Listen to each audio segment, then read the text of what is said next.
Restez jusqu'au bout, car ce que vous allez découvrir vous fera remettre en question tout ce que vous pensez de l'ambition, de la richesse et des choix que nous faisons lorsque nous sommes désespérés de trouver une vie meilleure.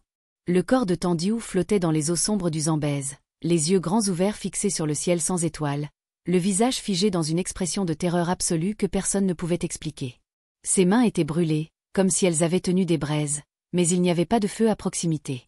Sa bouche était ouverte dans un cri muet, et à son cou pendait un collier d'or que personne au village n'avait jamais vu. Lorsque les pêcheurs ont tenté de la toucher, ils ont immédiatement reculé. Sa peau était froide comme la glace, même sous le soleil brûlant du matin africain. Mais ce n'était pas le plus troublant. Le plus troublant était ce qui était gravé sur son front par des cicatrices récentes qui saignaient encore, 3 symboles qui semblaient avoir été marqués au fer rouge, des symboles que les anciens ont immédiatement reconnus et qui ont semé la panique parmi tous. C'étaient les marques du pacte. Les marques laissées par ceux qui avaient vendu quelque chose qui n'aurait jamais dû l'être. Et Tandiou n'était pas seule dans cette histoire. Elle avait 2 sœurs, Zuri et Naldi. Et ce qui leur est arrivé était encore pire. Mais pour comprendre comment 3 jeunes femmes pleines de vie ont pu en arriver là, il faut remonter au début de cette histoire. 6 mois en arrière, quand tout semblait n'être qu'un rêve innocent d'une vie meilleure. Dans le village de Mkondo, cerné par les montagnes du Drakensberg et d'immenses champs de maïs et de sorgho, 3 sœurs étaient connues de tous. Tandiou, l'aînée, à 23 ans, avait un regard intense qui semblait lire dans les âmes. Zuri, 21 ans, était la plus audacieuse, avec un rire qui résonnait dans les rues de terre et une assurance frôlant l'arrogance. Naldi, la cadette, 19 ans, était la rêveuse, toujours la tête dans les nuages, parlant des lumières de la grande ville, de Johannesburg, d'une vie qu'elle ne connaissait qu'à travers des vidéos sur un téléphone portable emprunté. Toutes 3 étaient belles d'une manière qui attirait les regards, non seulement par leur beauté physique, mais aussi par leur démarche, comme si le monde leur devait quelque chose, comme si elles étaient destinées à un avenir meilleur que cette vie de pauvreté et de labeur.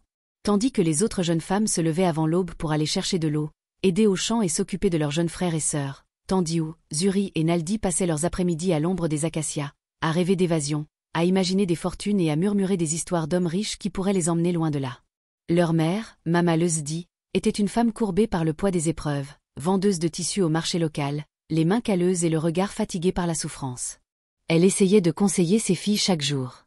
Elle disait que la beauté sans caractère était comme une fleur sans racines, qui se fane à la première averse. Elle disait que la richesse sans travail était une malédiction déguisée en bénédiction. Mais les 3 filles ne voulaient rien entendre. Tandiou levait les yeux au ciel, Zuri riait avec dédain et Naldi quittait tout simplement la maison. Les anciens du village, et surtout Gungo Nonsa, une octogénaire aux cheveux blancs comme du coton et aux yeux qui semblaient percer le voile de la réalité, les mettaient constamment en garde. Gungo Nonsa les arrêtait tous les 3 dans la rue et leur disait « Votre beauté est une arme à double tranchant, elle peut vous ouvrir des portes ou vous trahir. Prenez garde à ce que vous souhaitez, car certaines forces se nourrissent précisément de l'ambition que je vois en vous. » Mais Zuri se contentait de rire et de répondre « Je respecte ces vieilles histoires, Gungo. Aujourd'hui, le monde est différent. Ceux qui possèdent la beauté ont le pouvoir, et nous utiliserons le nôtre. » N'hésitez pas à commenter ci-dessous si vous avez entendu des histoires similaires dans votre famille ou votre communauté, car ce que je vais vous raconter se produit souvent, mais peu de gens osent en parler.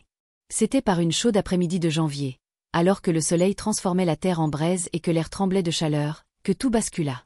Un convoi de 3 voitures noires rutilantes, aux vitres teintées et aux roues qui semblaient n'avoir jamais foulé un chemin de terre, pénétra dans le village, soulevant des nuages de poussière rouge. Le rugissement des moteurs était inédit, profond, puissant, presque menaçant. Les enfants cessèrent de jouer, les marchands interrompirent leurs étals, tous se contentèrent de regarder les voitures traverser lentement la rue principale. De la première voiture descendit un homme qui semblait suspendre le temps.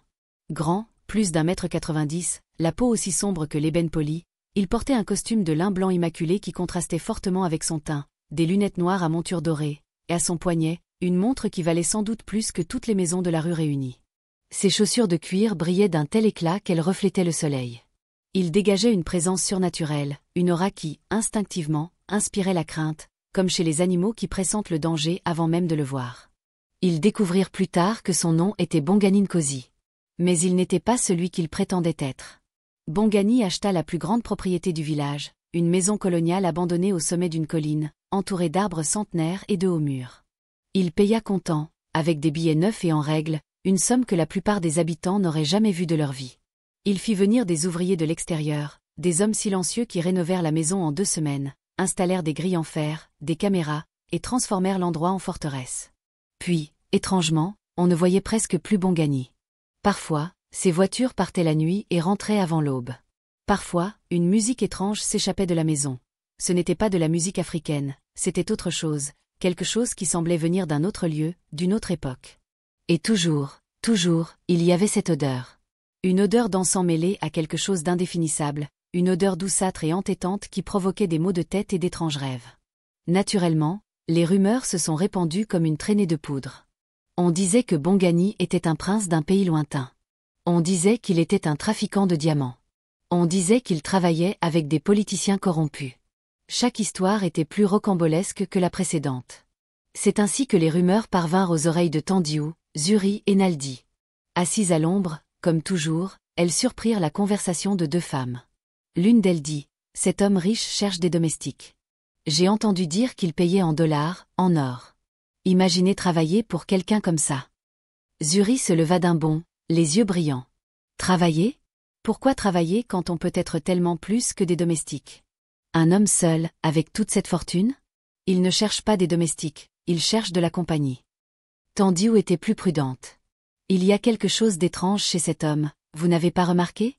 La façon dont les gens l'évitent. » Les jours suivants, les trois jeunes femmes commencèrent à passer délibérément devant la propriété de Bongani. Elles portaient leurs plus belles robes, riaient bruyamment et attiraient l'attention. Elles savaient qu'on les observait. Elles sentaient des regards peser sur elles, même à travers les hauts murs.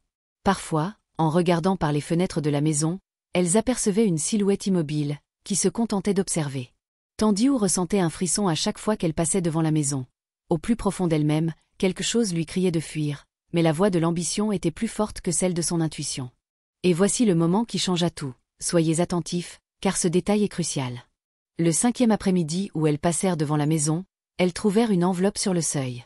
Une enveloppe épaisse et coûteuse, scellée à la cire rouge, contenait une invitation calligraphiée à la perfection. Mes chers Tandilou, Zuri et Naldi, votre beauté et votre ambition n'ont pas échappé à mon attention. J'ai une proposition qui pourrait changer votre vie à jamais. Venez chez moi demain soir à 21h. Portez une belle tenue. Votre avenir commence demain. Signé, Bongani Nkosi. Ce qui était étrange, ce qui aurait dû être un signal d'alarme évident, c'est que l'invitation mentionnait leur nom complet. Tous les trois. Tandilou s'en rendit compte immédiatement. Comment connaissait-il nos noms ? Nous ne lui avions jamais parlé, nous ne nous étions jamais présentés. Mais Zuri choisissait déjà sa robe et Naldi sautillait de joie. Maman Lezdi les supplia de ne pas y aller. Elle pleura, pria, prit les mains de ses filles et dit « Il y a du mal dans cet endroit, je le sens. Aucun homme ne possède autant d'argent sans avoir pactisé avec des forces obscures. Je vous en prie, mes filles, n'y allez pas. » Mais la cupidité avait déjà rongé leur cœur. Tandilou dit « Maman, tu es vieille et fatiguée, tu ne comprends plus comment fonctionne le monde d'aujourd'hui. C'est notre chance d'avoir une vie meilleure, de te sortir toi aussi de cette misère. » Le lendemain soir, à 8h30, les trois jeunes femmes étaient prêtes. Tandilou portait une robe rouge moulante, Zuri une robe noire au décolleté audacieux, et Naldi une robe dorée qui scintillait comme le soleil. Elles se parfumèrent, se maquillèrent et s'habillèrent comme pour un bal royal. Lorsqu'elles quittèrent la maison, Mama Lezdi était assise par terre, pleurant et se balançant d'avant en arrière, tandis que Gungo Nonsa, debout dans la rue, les regardait avec une profonde tristesse. La vieille femme ne dit rien, se contentant de secouer lentement la tête et de faire un geste protecteur des mains, mais il était trop tard. Le portail du domaine Bongani s'ouvrit tout seul à leur approche. Il n'y avait ni garde, ni caméra visible, mais le portail s'ouvrit simplement dans un grincement métallique qui ressemblait à un gémissement. Le chemin menant à la maison était bordé de torchers allumés, insensibles au vent, dont les flammes brûlaient parfaitement verticalement, sans trembler, sans bouger, comme si elles n'étaient pas de vrais feux. Le jardin regorgeait de fleurs qui ne poussaient pas naturellement dans cette région, des fleurs sombres, presque noires, au parfum si puissant qu'il en donnait le tournis. La porte d'entrée s'ouvrit avant même qu'elles aient pu frapper. Et il était là. Bongani Nkosi. Mais différent. Sous la lumière de la maison, il paraissait plus grand, plus imposant. Ses yeux, désormais sans ses lunettes noires, étaient troublants.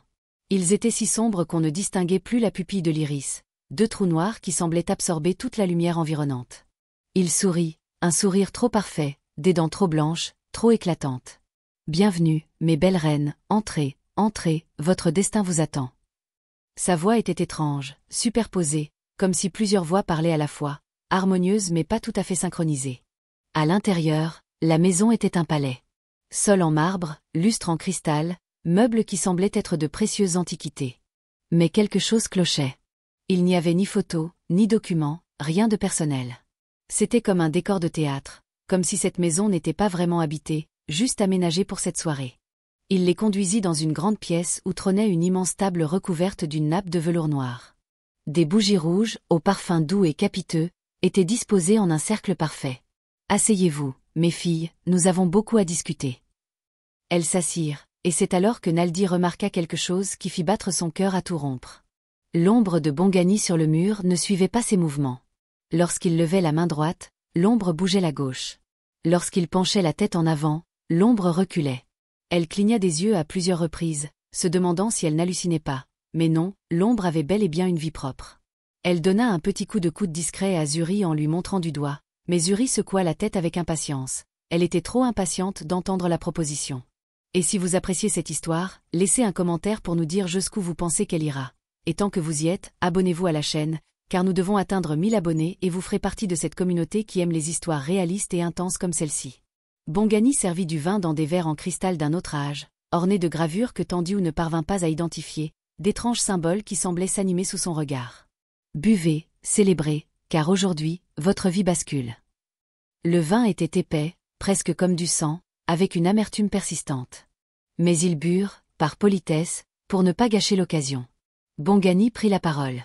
Je sais ce que vous désirez, je connais vos rêves, je sais que vous vous réveillez chaque nuit en sueur, désespéré d'échapper à cette vie de misère. Je sais que vous regardez vos mains et les imaginez couvertes de bijoux. Je sais que vous regardez vos pieds nus et rêvez de talons hauts qui coûtent le salaire annuel d'une famille. Ai-je raison? Tous trois hochèrent simplement la tête, hypnotisés par sa voix. Je peux vous offrir tout cela. De l'argent à profusion. Une beauté éternelle. Un pouvoir absolu sur tous ceux que vous croiserez. Des portes qui s'ouvrent d'elles-mêmes. Des hommes à vos pieds. Des femmes envieuses. Une vie de luxe absolu, voyages, voitures, maisons, tout ce qu'il y a de mieux au monde. Tout cela peut être à vous. Zuri se pencha en avant, les yeux brillants d'avidité. Et qu'est-ce que vous voulez en échange?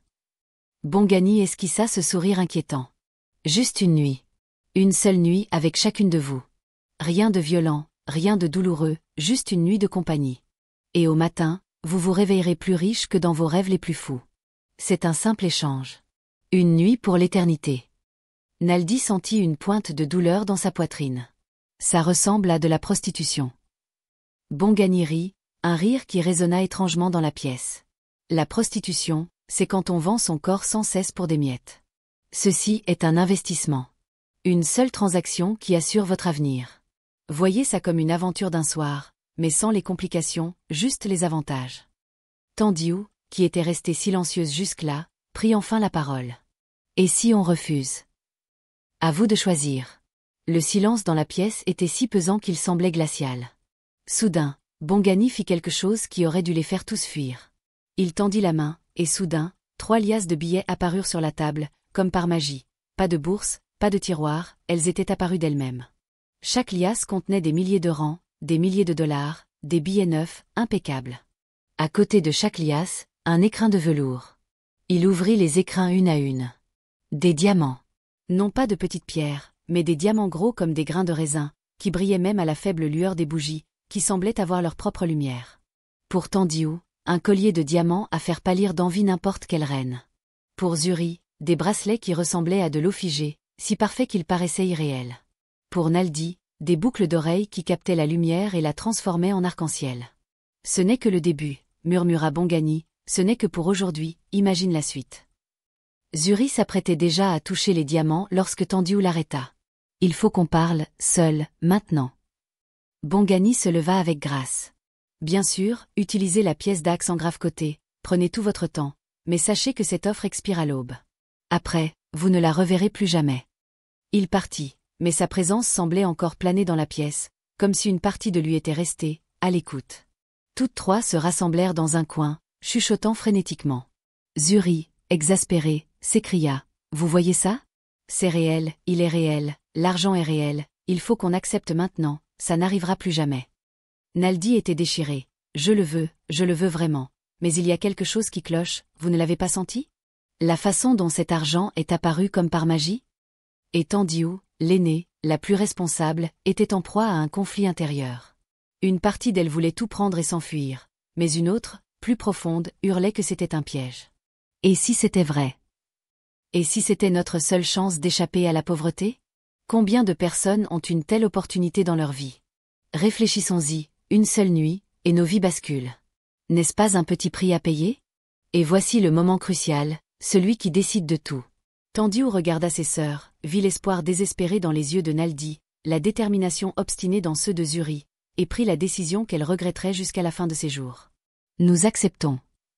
De retour dans la chambre, Bongani se tenait exactement au même endroit, comme s'il n'avait pas bougé d'un pouce, telle une statue qui s'animait à leur entrée. Son sourire s'élargit. Sage décision. Maintenant, buvez encore un peu, détendez-vous, célébrez, car votre voyage ne fait que commencer. Il remplit à nouveau les verres, et cette fois, le vin était encore plus sombre, presque noir, avec un étrange éclat qui semblait émaner du liquide. Tandiu but à peine, se contentant d'humidifier ses lèvres, mais Zuri et Naldi burent tout, anxieuses, nerveuses, souhaitant que cela se termine vite. Et puis, les choses commencèrent à devenir étranges. La pièce se mit à tourner lentement. Ce n'était pas un simple vertige, c'était comme si la réalité elle-même se déformait. Les bougies semblaient se multiplier, puis diminuer, puis revenir à leur taille normale. Les ombres sur les murs se mirent à bouger indépendamment des objets qui les projetaient. Et Bongani commença à se transformer. Sa peau se mit à luire d'une faible lueur, comme si un feu brûlait sous sa surface. Ses yeux devinrent complètement noirs, semblants, de profonds vides qui semblaient être des portails vers un autre monde. Lorsqu'il reprit la parole, sa voix résonna comme venue d'un tunnel profond. Le pacte est presque scellé, mais il y a une dernière chose que tu dois savoir. Ce que je t'offre est réel, mais le prix, le vrai prix, n'est pas simplement une nuit de compagnie. Ce que je veux, c'est quelque chose de bien plus précieux, quelque chose que tu ignores même pouvoir donner. Naldi tenta de se lever, mais ses jambes refusèrent de lui obéir. Quoi? Que se passe-t-il? Zuri essaya de crier, mais sa voix n'était qu'un faible murmure. Tu nous as drogués. Tandiu, qui avait moins bu, gardait les idées claires malgré la lourdeur de son corps. Que nous voulez-vous? Bongani fit le tour de la table, ses pas silencieux, comme s'il flottait à quelques centimètres du sol. Je veux votre essence, votre force vitale, cette étincelle qui fait de vous ce que vous êtes. En échange, oui, vous aurez des richesses, mais vous ne serez que des coquilles vides, de belles coquilles vides servant mes desseins, attirant les autres, les amenant à moi, dans un cycle sans fin de récolte. Tandiu ressentit pour la première fois une véritable terreur. Nous ne sommes pas d'accord, partons. Mais Bongani se contenta de rire. Trop tard, vous avez bu le vin, vous êtes entré chez moi de votre plein gré, vous avez touché l'argent avec désir, le pacte est déjà conclu, il ne reste plus qu'à le consommer. Et il étendit les mains, d'où s'échappa une fumée noire qui ondulait comme des serpents dans l'air, des serpents de fumée se dirigeant droit vers les trois sœurs. Naldi fut la première à être engloutie. La fumée lui pénétra la bouche, le nez, les oreilles, et elle se mit à convulser sur sa chaise, les yeux révulsés, ne laissant apparaître que du blanc, son corps se cambrant de façon anormale.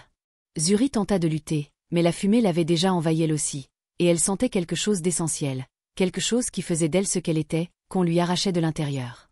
Tandiu parvint à se lever, titubante, et courut vers la porte, mais celle-ci refusa de s'ouvrir, malgré tous ses efforts, elle semblait soudée au mur. Elle se retourna et vit une scène qu'elle n'oublierait jamais. Ses sœurs étaient suspendues dans les airs, complètement enveloppées par la fumée, et de l'intérieur émanait une lumière dorée qui était aspirée par Bongani, comme s'ils buvaient leurs âmes.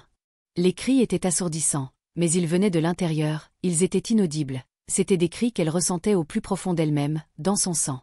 Puis tout s'arrêta. Les sœurs retombèrent sur leurs chaises, inconscientes mais respirant encore. La fumée se dissipa. Bongani se tenait là, plus réel, plus solide, plus vivant qu'auparavant, comme s'il venait de prendre un repas copieux. Il regarda Tandiu avec une expression qui pouvait s'interpréter comme de la pitié. Tu as moins bu, le pacte n'est donc pas conclu avec toi. Tu as le choix, tu peux me servir de ton plein gré et obtenir tout ce que j'ai promis, ou tu peux résister et regarder tes sœurs en subir les conséquences. Tandiu pleurait, tremblante. Quelles conséquences? Bongani s'approcha de la fenêtre et scruta l'obscurité. Elles m'appartiennent désormais, leurs âmes sont liées à la mienne. Si elles tentent de s'échapper, si elles parlent à qui que ce soit, si elles essaient de me défier de quelque manière que ce soit, la douleur sera inimaginable, et finalement, elles mourront de la manière la plus atroce qui soit. Mais si tu coopères, si tu me sers aussi, je peux atténuer leur souffrance. Je peux même leur donner les richesses que j'ai promises. Ils vivront bien, mais ils ne seront plus tout à fait humains. Tandiu tomba à genoux. Qui êtes-vous? Bongani se retourna, et un instant, elle aperçut son vrai visage. Il n'était pas humain. Il était ancestral, existant avant même que les monnaies de sens, nourri de l'ambition, de la cupidité et du désespoir humain depuis des millénaires. Je suis ce qui arrive quand on veut trop, quand on désire trop, quand on vend trop.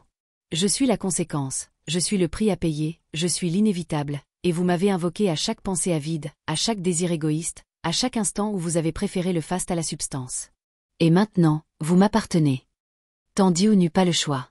Elle accepta de me servir, espérant trouver un moyen de sauver ses sœurs par la suite. Bongani parut satisfaite. Malin, très bien. Maintenant, prenez l'argent, prenez les bijoux, rentrez chez vous, vivez la vie que vous désiriez. Mais souvenez-vous, je peux toujours vous voir, je peux toujours vous entendre, et quand je vous appellerai, vous viendrez, ou les conséquences seront irréversibles. Quand les trois se réveillèrent, le jour se levait déjà. Elles étaient devant leur porte, leurs sacs remplis d'argent et des boîtes à bijoux à leur côté. Elles ne se souvenaient pas clairement de comment elles étaient rentrées. Zuri et Naldi, après avoir bu leur deuxième verre de vin, ne se rappelaient presque rien, seulement des bribes, des sensations de froid et d'obscurité. Tandiu, elle, se souvenait de tout et portait ce fardeau comme une pierre sur sa poitrine. Maman le dit Lévi et se mit aussitôt à pleurer. « Qu'avez-vous fait? Qu'avez-vous fait, mes filles ?» Mais elles ne répondirent pas, elles entrèrent simplement et déposèrent l'argent sur la table.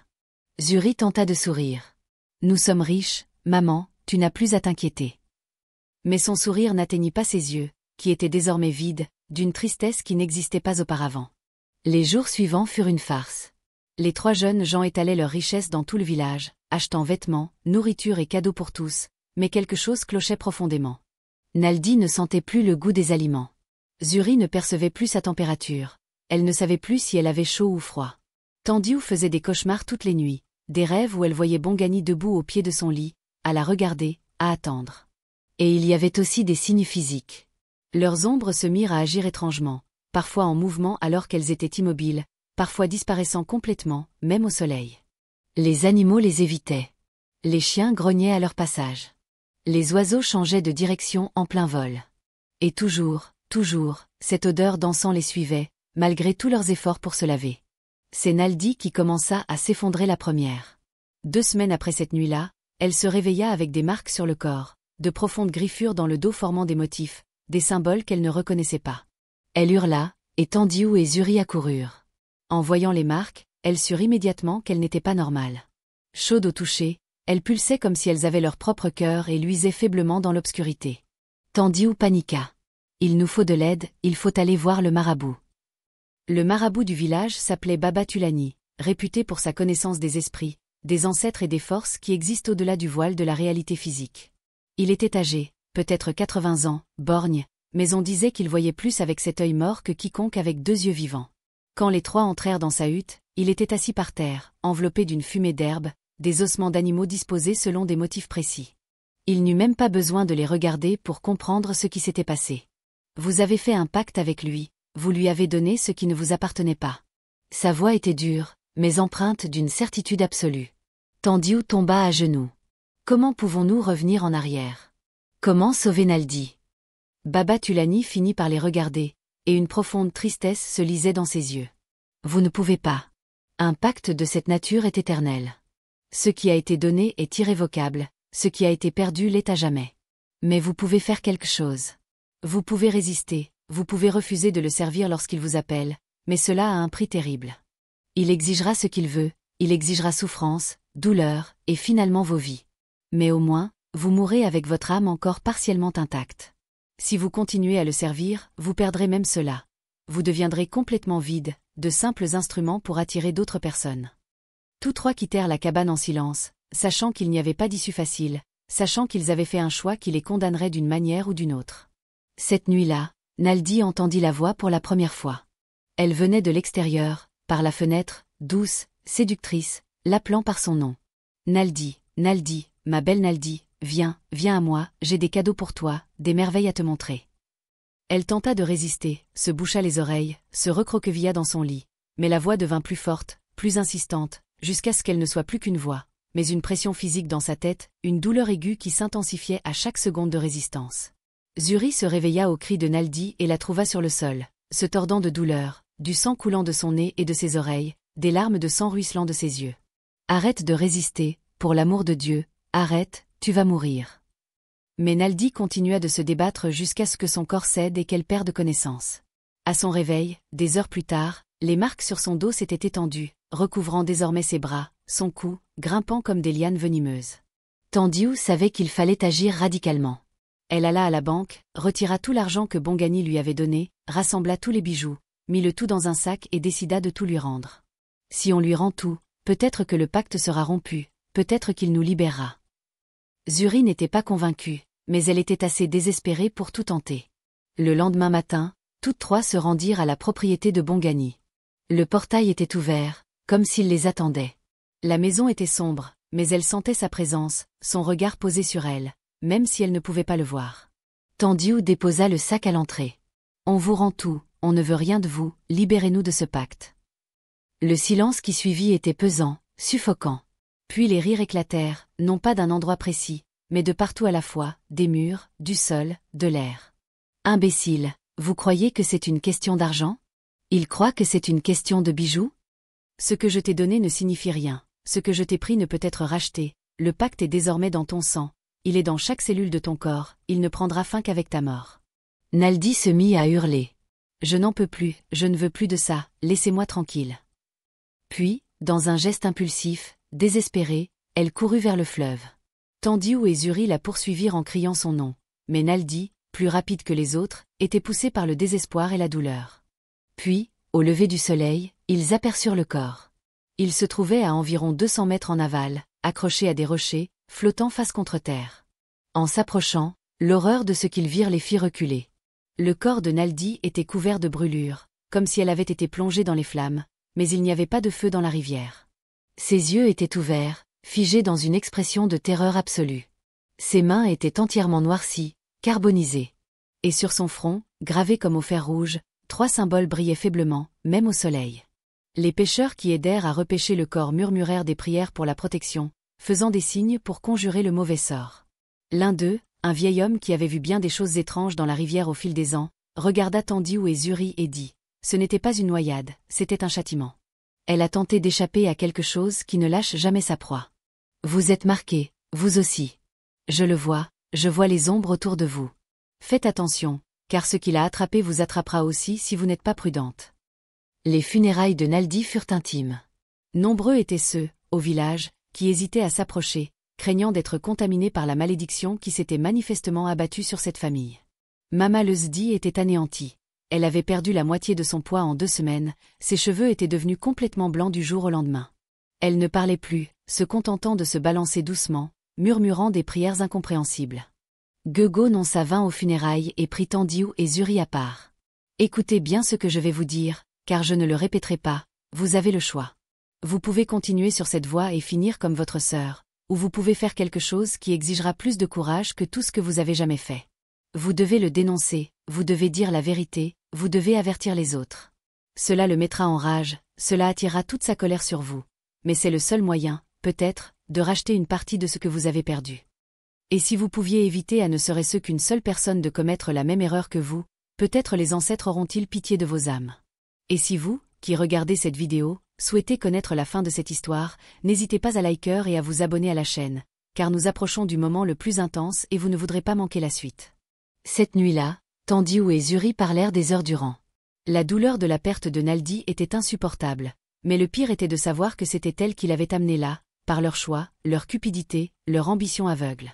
Tandiou finit par dire « Gego nonça a raison, nous ne pouvons pas laisser d'autres personnes tomber dans le même piège. Nous devons dire la vérité sur Bongani, sur ce qu'il est vraiment. » Zuri hésita. « Tu as entendu ce que Baba Tulani a dit. Si nous résistons, si nous le défions, il nous détruira. » Tandiou regarda sa sœur avec une détermination qu'elle ne se connaissait pas. « Il est déjà en train de nous détruire. Regarde-nous, regarde ce que nous sommes devenus.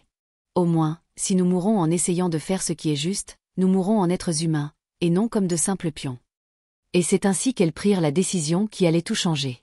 Le lendemain, ils se rendirent au centre du village, sur la place principale où les gens se rassemblaient le dimanche. Tandiou monta sur une caisse et commença à parler. Sa voix tremblait d'abord, mais gagna en assurance au fur et à mesure. Je m'appelle Tandiou, vous me connaissez, vous connaissez ma famille, et je suis ici aujourd'hui pour vous révéler la vérité sur l'homme qui vit dans la maison en haut de la colline, l'homme qu'on appelle Bongani Nkosi. Il n'est pas ce qu'il paraît, il n'est pas humain. Il est une entité ancestrale, une force maléfique qui se nourrit d'ambition et de désespoir.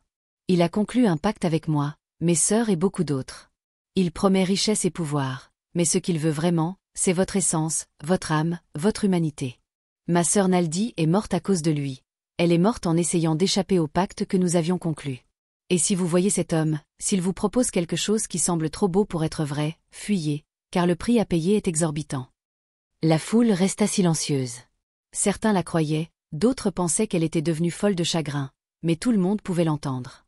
Et c'est à ce moment précis qu'il apparut. Bongani surgit de nulle part, se matérialisant au milieu de la foule, et les gens, instinctivement, s'écartèrent de lui, formant un cercle autour de lui. Il ne portait plus son costume blanc. Il était désormais vêtu de noir de la tête aux pieds, des vêtements qui semblaient absorber la lumière. Ses yeux étaient d'un noir absolu, sans iris, sans blanc, complètement vides.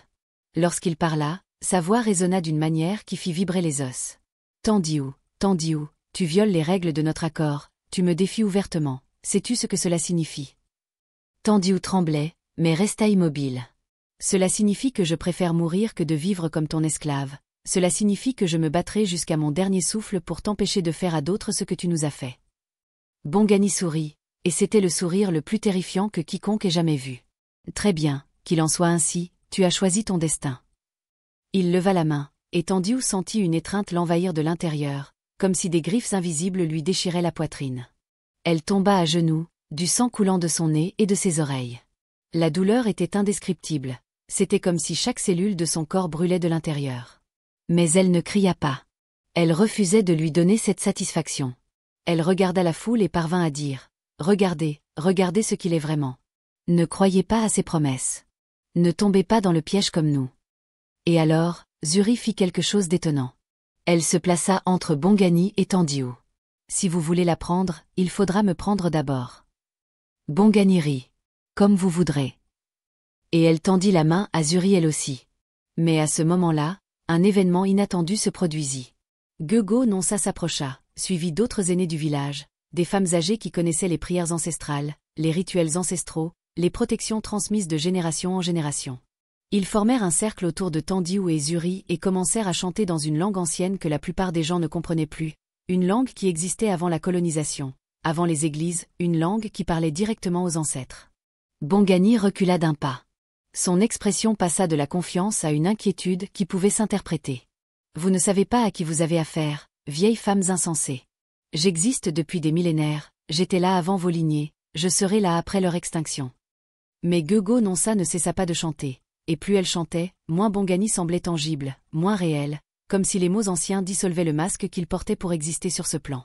D'autres commencèrent à se joindre à eux, d'abord quelques jeunes gens courageux, puis d'autres personnes, et bientôt des dizaines de villageois se tenaient autour des anciens, protégeant Tandiou et Zuri. Bongani rugit, et ce rugissement n'avait rien d'humain. C'était un mélange entre le grondement d'un lion et le tonnerre, une rage pure et ancestrale. « Ce n'est pas fini. Vous ne pouvez pas me bannir, vous ne faites que me retarder. Tandiou, Zuri, vous m'appartenez toujours. Les marques sont toujours sur vous.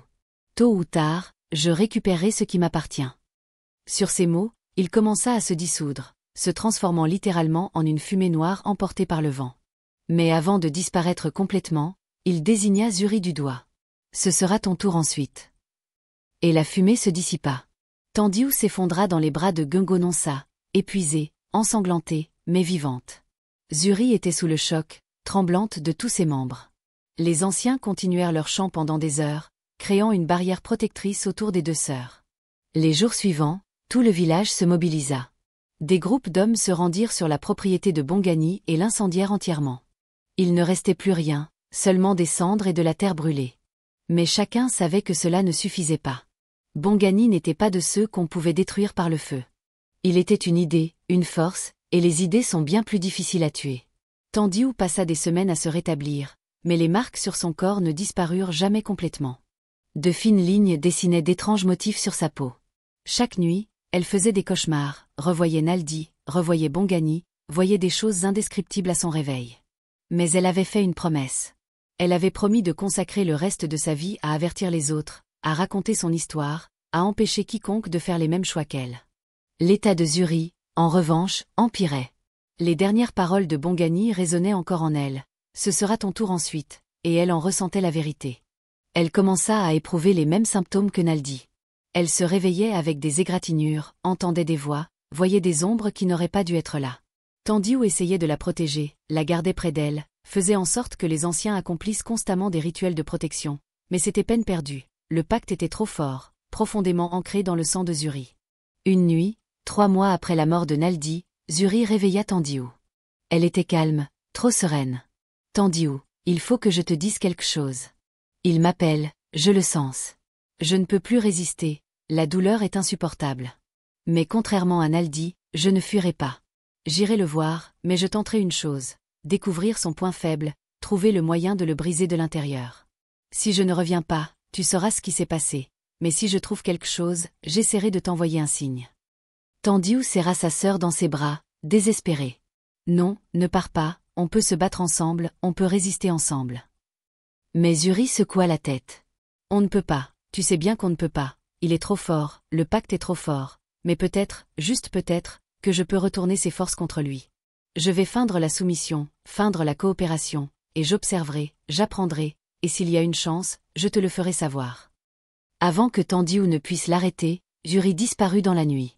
Tandiou tenta de la suivre, mais c'était comme si un mur invisible l'empêchait de sortir de la maison. Elle cria, frappa les murs, pleura, mais elle ne put rien faire d'autre qu'attendre. Et dites-nous en commentaire si vous pensez que Zuri parviendra à découvrir la faiblesse de Bongani ou si elle connaîtra le même sort que Naldi. Et profitez-en pour vous abonner à la chaîne car nous approchons des 1000 abonnés et vous faites partie de cette aventure. Zuri se dirigea vers l'emplacement de l'ancienne propriété de Bongani. Il ne restait plus aucune maison, seulement des terres brûlées, mais elle savait que cela n'avait aucune importance. Il n'avait pas besoin de construction matérielle. Elle se tint au centre des terres brûlées et parla à haute voix. « Je suis là, je suis venue comme vous me l'avez demandé, je suis prête à vous servir, mais à une condition. Je veux comprendre, je veux savoir pourquoi vous faites cela, ce que vous y gagnez, qui vous êtes vraiment. » Pendant un long moment, rien ne se produisit. Puis la température chuta brutalement, son souffle commença à se vaporiser dans l'air chaud de la nuit, et Bongani se matérialisa devant elle, mais différent. Cette fois, il n'était plus déguisé en humain. Il était quelque chose entre la forme et l'informe, une silhouette qui semblait faite de fumée solidifiée, des yeux qui rougeoyaient comme des braises, une présence qui rendait l'air autour de lui lourd et suffocant. « Veux-tu comprendre ?» Sa voix était multiple, comme plusieurs voix qui s'exprimaient simultanément. « Très bien, je vais te montrer. » Il effleura le front de Zuri d'un doigt qui semblait fait d'ombre solidifiée, et soudain, elle disparut. Elle était ailleurs, peut-être à une autre époque, ou peut-être même hors du temps. Il vit des civilisations entières, des peuples concluants, à travers des millénaires, des pactes avec des entités comme Bongani, des empires bâtis sur ces pactes, des rois et des reines vendant leur âme pour le pouvoir, des artistes sacrifiant leur humanité pour le talent, des hommes d'affaires vendant leur empathie pour la richesse. Et il vit la suite. Il vit les conséquences, les vies vides, les regrets, les morts atroces. Et il comprit. Bongani et ses semblables n'étaient pas des démons au sens traditionnel du terme. Ils étaient des conséquences, le prix inévitable d'une ambition démesurée, ce qui arrive quand on veut tout sans rien payer. Ils existaient parce que l'ambition humaine les a créés, nourris et maintenus en vie. Lorsque la vision prit fin, Zuri était à genoux, en larmes. « Tu comprends maintenant. » Bongani se tenait au-dessus d'elle. « Je n'ai besoin de forcer personne, je ne fais que proposer. C'est toi qui choisis, c'est toi qui dis oui. Je ne suis qu'un reflet de ce qui existe déjà en toi, l'avidité, l'envie, le désir d'avoir plus sans le mériter. Je ne crée pas ces choses, je ne fais que les utiliser. » Zuri le regarda, les larmes aux yeux. « Mais tu t'en nourris, tu les renforces, tu les manipules. » Bongani esquissa ce sourire terrible. « Bien sûr, car c'est mon but. De même que ton but est de créer, d'aimer, de construire, le mien est de récolter, de consommer, de détruire. C'est l'équilibre, c'est nécessaire. Sans moi, tu n'apprécierais pas ce que tu possèdes. Sans moi, les mauvais choix resteraient impunis. » Zuri sentit quelque chose changer en elle. Une terrible lucidité. « Alors, il n'y a aucun moyen de me libérer de ce pacte. » Bongani secoua la tête. « Il n'y a qu'une seule solution, vous devriez vous remplacer, trouver quelqu'un d'aussi motivé, d'aussi avide, d'aussi ambitieux que vous, et le convaincre de conclure un pacte encore plus important, puis les transferts de dettes. Mais bien sûr, Cela signifie condamner une autre personne au sort que vous essayez d'éviter. Pourriez-vous vivre avec cela? Zuri garda le silence un long moment. Puis il dit quelque chose qui surprit même Bongani. Non, je ne peux pas, je ne condamnerai personne pour me sauver. Parce que, répondit Zuri, j'ai découvert que la seule chose que vous ne pouvez pas me prendre, c'est mon choix. Vous pouvez prendre mon essence, vous pouvez prendre ma vie, vous pouvez tout prendre, mais vous ne pouvez pas me prendre ma capacité à choisir comment je réagis, et je choisis de résister, je choisis de souffrir, je choisis de préserver le peu d'humanité qui me reste. Quelque chose d'étrange se produisit alors. Pendant un bref instant, Bongani sembla plus petit, moins solide. Et Zuri le comprit. Il se nourrissait de soumission volontaire, de ceux qui choisissaient de le servir. La résistance authentique, le choix conscient de souffrir plutôt que de se rendre, cela l'affaiblissait d'une certaine manière. Bongani comprit qu'elle avait compris. Il s'écarta. Tu es plus intelligente que je ne le pensais, tu as percé mon secret.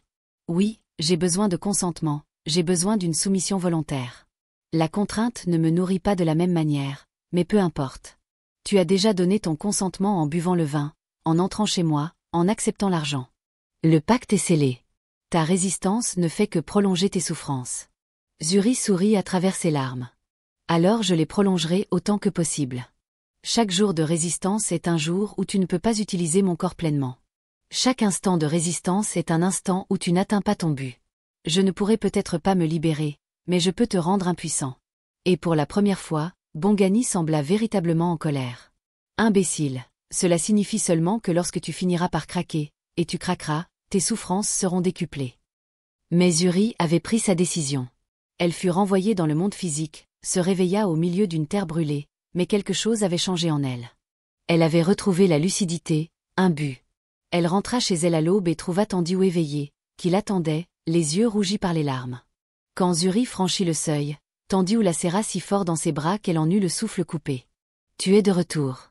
Je croyais t'avoir perdu, toi aussi. » Zuri recula et plongea son regard dans celui de sa sœur. « Je suis de retour, mais plus pour longtemps.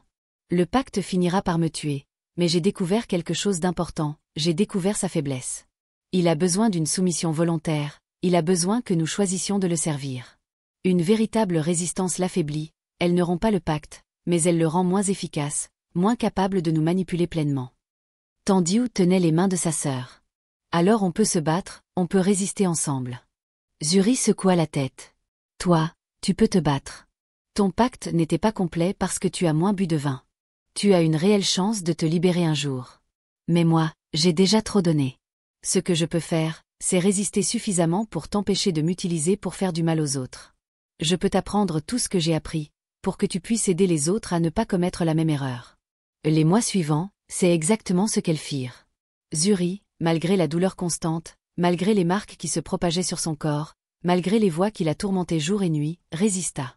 Et chaque jour de résistance, elle apprit à Tandiou à reconnaître des entités comme Bongani, à déchiffrer les signes, à déjouer leurs tactiques, et à comprendre que les offres trop belles pour être vraies cachaient toujours des prix terribles. Tandiou commença à parcourir les villages, racontant son histoire et s'adressant surtout aux jeunes, ceux qui, comme elle et ses sœurs, aspiraient désespérément à une vie meilleure et étaient vulnérables aux promesses de richesses faciles. Son message était simple mais puissant. Il n'y a pas de raccourci. Toute promesse de richesse sans travail, de pouvoir sans effort, de transformation sans véritable changement est un piège. Il peut prendre de nombreuses formes. Un homme riche offrant de l'argent pour une nuit, une arnaque pyramidale promettant la fortune, tout ce qui flatte votre avidité et votre désespoir. Mais toujours, le prix à payer est supérieur au bénéfice. Et nombreux furent ceux qui l'écoutèrent, certains la crurent, certains changèrent de cap grâce à ses paroles. Chaque personne qu'elle parvint à avertir, chaque jeune qu'elle sauva de décisions destructrices, fut une petite victoire contre Bongani et ses semblables. Mais l'état de Zuri se détériorait visiblement. 6 mois après cette nuit passée chez Bongani, elle avait perdu la moitié de son poids. Sa peau était blafarde, ses yeux cernés et empreints d'une douleur constante. Pourtant, elle ne se plaignait jamais, ne demandait jamais à ce qu'on arrête de se battre. Un jour, elle appela Tandiou et lui dit d'une voix faible, « Ça approche, je le sens, il va venir chercher ce qu'il veut, et cette fois, je ne pourrai plus résister. Mon corps me lâche, mais je veux mourir à ma façon, pas à la sienne. Le moment venu, tu sais ce qu'il te reste à faire. » Tandiou comprit, même si cela lui brisait le cœur. Zuri suppliait sa sœur de l'aider à mourir dignement, avant que Bongani ne l'emmène de la même façon horrible qu'il avait fait avec Naldi. 2 semaines plus tard, Zuri se réveilla un matin avec la certitude que le jour était venu. Elle sentait Bongani arriver, sa présence se faire de plus en plus forte à chaque heure qui passait. Elle passa la journée à faire la paix avec tout. Elle demanda pardon à Mama Lezedi, désormais si fragile qu'elle reconnaissait à peine ses propres filles. Elle se rendit sur la tombe de Naldi et parla à la terre qui recouvrait sa sœur, implorant son pardon et promettant que sa mort ne serait pas vaine. Au coucher du soleil, elle appela Tandiou. C'est l'heure. Toutes deux se rendirent au sommet de la plus haute colline du village, un lieu sacré où l'on honorait les ancêtres. Guego Nonsa et les autres anciens les y attendaient, formant un cercle de protection. Zuri s'agenouilla au centre du cercle et regarda Tandiou. Fais vite, et quand il viendra prendre mon corps, ne le laisse pas faire. Brûle tout, ne laisse rien qui puisse lui servir. Tandiou pleurait, les mains tremblantes. Je ne sais pas si je vais y arriver. Zuri prit les mains de sa sœur. Tu peux le faire, tu es forte, plus forte que moi, plus forte que Naldi. Tu dois survivre, tu dois continuer à prévenir les gens, tu dois continuer à te battre. C'est ton rôle dans le plan. Le mien, c'est de l'empêcher de m'utiliser, et c'est la seule solution. Tandiou serra sa sœur une dernière fois dans ses bras, sentant son corps fragile, ses os qui semblaient prêts à se briser d'une simple pression. Je t'aime, Zuri, je t'aimerai toujours, et je ferai en sorte que ta mort ait un sens, je te le promets. Zuri sourit, un sourire sincère pour la première fois depuis des mois. Je sais, et je t'aime aussi. Maintenant, va-t'en. Laisse les anciens terminer ce qu'ils ont à faire. Ne te retourne pas, cours. Tandiou dévala la colline en courant, les larmes brouillant sa vue, entendant derrière elle les chants des anciens qui s'intensifiaient. Puis elle entendit un rugissement. Bongani était arrivé. Sa voix résonna dans la nuit. Non, tu ne peux pas faire ça, elle est à moi, le pacte est à moi. Mais les chants continuèrent, et un autre son se fit entendre, le crépitement du feu, un feu immense. Le rugissement de frustration de Bongani résonna dans toute la vallée, faisant trembler les arbres, semant la panique chez les animaux, mais finalement, même ce son s'estompa. Les jours suivants, le corps de Zuri fut enterré auprès de celui de Naldi en terre sacrée, protégé par des rituels ancestraux. Tandiou passa des semaines en proie à un profond deuil, mais elle avait une promesse à tenir. Mama Lezedi mourut 2 semaines après les funérailles de Zuri, s'éteignant subitement dans la nuit, le cœur enfin brisé par la perte de 3 êtres chers. Tandiou se retrouva seule, unique survivante d'une famille anéantie par l'ambition et de mauvais choix. Mais elle transforma son chagrin en une force. Pendant les années qui suivirent, elle parcourut la région, de village en village, racontant son histoire, montrant les marques indélébiles sur son corps qui prouvaient sa sincérité, et mettant en garde les jeunes contre les dangers des raccourcis, des promesses faciles et des échanges qui ne semblaient profiter qu'à une seule partie. Son histoire se répandit. On la surnomma la femme aux marques, la survivante du pacte. Certains la traitaient de folle, d'autres de prophétesse, mais nombreux furent ceux qui l'écoutèrent et qui changèrent de vie grâce à elle. Des jeunes gens sur le point de faire des choix destructeurs y repensèrent. Ceux qui se laissaient séduire par la promesse d'une richesse facile y réfléchirent à 2 fois. Et lentement, très lentement, le pouvoir d'entités comme Bongani dans cette région commença à décliner. Car leur pouvoir reposait sur un approvisionnement constant, sur des victimes toujours consentantes, et Tandiou coupait les vivres.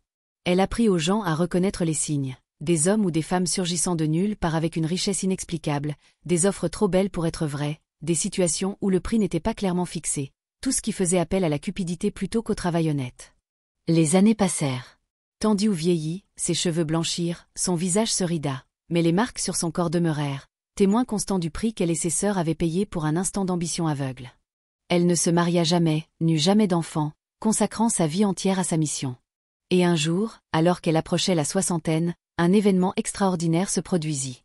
Elle se trouvait dans un village reculé, racontant son histoire à un groupe de jeunes, lorsqu'un garçon d'une 10aine d'années leva la main et dit « Je sais de qui vous parlez. Il y a 6 mois, un homme a essayé de me recruter, me promettant la richesse si je l'aidais à amener d'autres personnes à le rencontrer. Il prétendait avoir une opportunité d'affaires, mais je me suis souvenu de votre histoire grâce à un ami, et j'ai refusé. Il a disparu. Je ne l'ai jamais revu. » Les larmes lui montèrent aux yeux. À quoi ressemblait-il ? Le garçon décrivit quelqu'un dont la voix ressemblait trait pour trait à celle de Bongani, bien qu'il utilisât un nom différent. Tandiou comprit alors que sa mission portait ses fruits. L'histoire se répandait plus vite qu'elle ne pouvait voyager seule, et elle devenait partie intégrante du patrimoine culturel de la région. Mais elle savait aussi que le combat ne prendrait jamais vraiment fin. Des entités comme Bongani existaient depuis des millénaires et existeraient encore pendant des millénaires. Elles changeaient simplement de forme, de tactique et de nom. Dans une génération, il pouvait s'agir d'hommes riches proposant des pactes, dans la suivante, d'escroqueries financières, et dans la suivante, d'influenceurs numériques promettant des formules magiques pour le succès. La forme changeait, mais l'essence restait la même, exploiter l'ambition, la cupidité, le désespoir, le désir d'avoir toujours plus sans en payer le prix.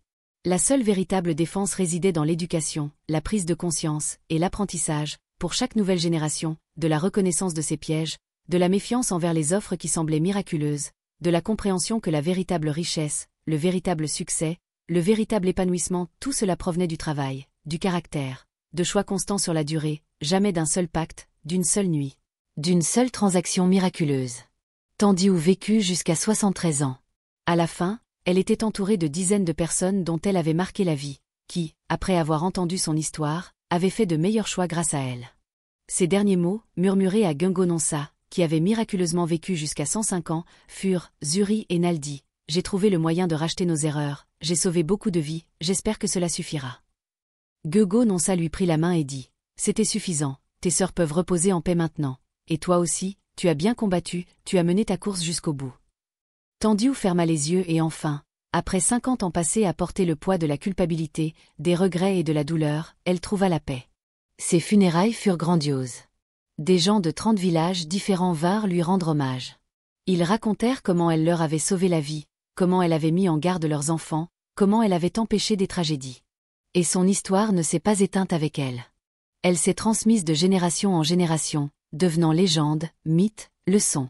Aujourd'hui encore, dans cette région d'Afrique, un proverbe se transmet de mère en fille, de père en fils. Si quelqu'un vous offre tout sans rien demander en retour, souvenez-vous des 3 sœurs, souvenez-vous de Tandiu, Zuri et Naldi, souvenez-vous que tout don a un prix, et que certains prix sont trop élevés. Ce proverbe a sauvé des vies, a évité des tragédies, et a maintenu les populations en alerte face aux prédateurs, qu'ils soient d'origine surnaturelle ou de simples exploiteurs déguisés. La propriété où vivait Bongani n'a jamais été reconstruite. Elle demeure aujourd'hui encore un champ de ruines, témoin tangible des événements tragiques. Les habitants disent ressentir une présence étrange en ce lieu, une froideur palpable même sous le soleil de plomb, l'impression d'être observé, une pression invisible qui pousse à fuir au plus vite. Certains racontent que, certaines nuits de pleine lune, ils aperçoivent une silhouette sombre arpentant les terres, à la recherche d'âmes prêtes à conclure un pacte. Mais désormais, grâce à Tandiu, on sait qu'il faut éviter cet endroit, se méfier de quiconque ressemble trop à Bongani, avec ses offres alléchantes et ses prix cachés. Et dans cette région, depuis que l'histoire de Tandiu s'est répandue, les disparitions mystérieuses, les morts inexpliquées et les familles brisées par une ambition démesurée ont considérablement diminué. Car c'est la vérité que Tandiu a apprise à ses dépens, la vérité qu'elle a passé le reste de sa vie à enseigner. Rien n'est gratuit, la richesse ne s'acquiert pas sans travail, le pouvoir ne s'acquiert pas sans responsabilité, la transformation ne s'opère pas sans effort. Toute promesse qui contredit cela est un mensonge, un piège, un prix que vous finirez par payer, peut-être pas immédiatement, peut-être pas de façon évidente, mais toujours, l'univers recouvre ses dettes. Et plus nous essayons de contourner ce système, plus nous cherchons des raccourcis, plus nous voulons tout avoir sans rien donner, plus nous devenons vulnérables aux forces qui excellent à exploiter précisément cette faiblesse. Bongani n'était qu'une manifestation de cette vérité, l'un des 1000 visages que peut revêtir cette réalité.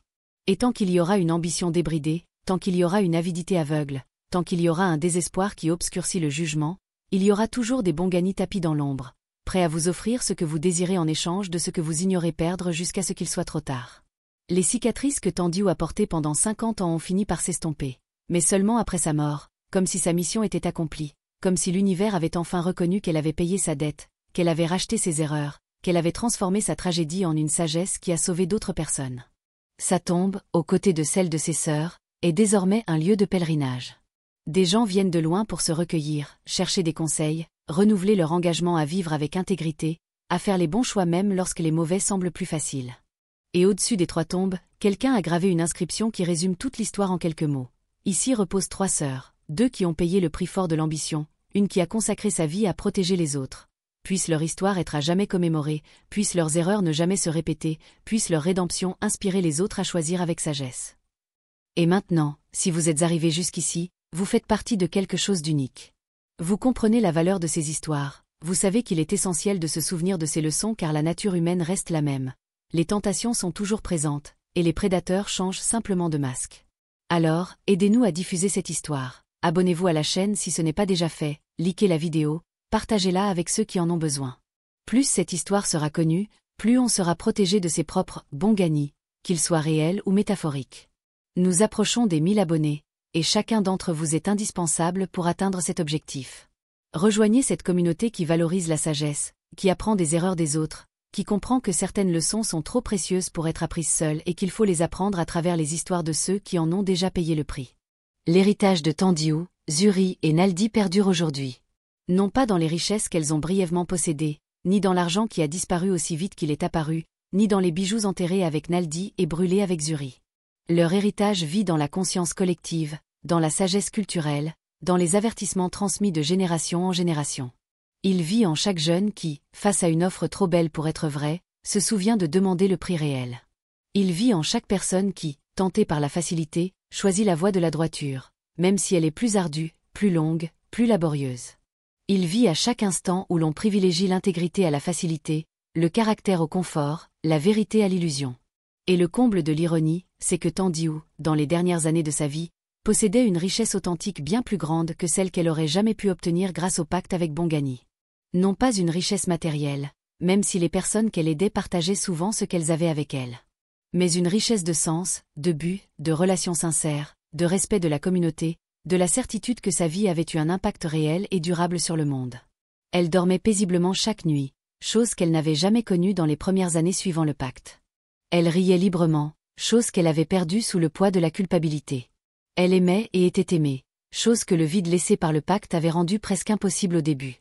Voilà la vraie richesse, celle qui ne s'achète, ne se vend ni ne se vole.